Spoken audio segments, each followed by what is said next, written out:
Eugene, the Oregon Ducks are preparing to take flight as they enter their first season in the Big Ten Conference. Oregon, along with USC, UCLA, and Washington, will be competing in the Big Ten Conference this upcoming season. This season brings not only challenges such as going up against unfamiliar programs, but there will also be increased travel times. These West Coast teams are no longer an hour's flight away from their next game. Now they will have to travel across the country. Following the switch to the Big Ten, various athletes expressed their concerns about the longer flights.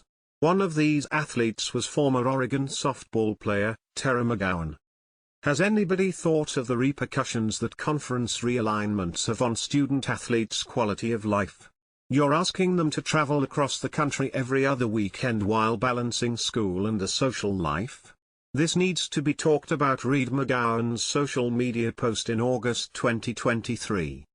10 of Oregon's 20 sports do not currently play a Pac-12 schedule and will also not play a Big Ten schedule. The greatest impact will be on men's basketball, women's basketball and volleyball, states Oregon's website.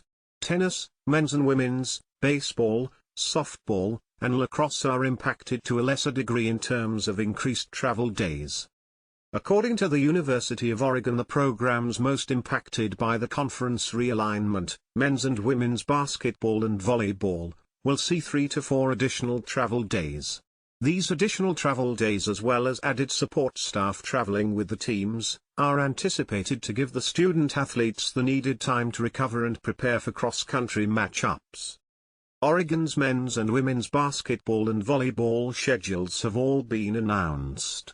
These schedules feature matchups against schools as many as 2,482 miles away. Rutgers. Travel time to Michigan, Michigan State, Ohio State, Penn State, Maryland, and Rutgers all have flight times of over 4 hours. We are in this unique time of rapid change that will dramatically change the model, Oregon Athletic Director Rob Mullins said. So, as we ramp up during this period of nil and immediate transfer, what I hope for, and I don't know if this is what I see happening, is that all the great things about have a broad-base athletics department still exist. As for Oregon's football program, it will continue to have a schedule of only 5 road games per regular season.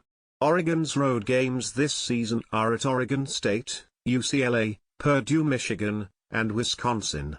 Just 3 of 5 road games will be in the Midwest.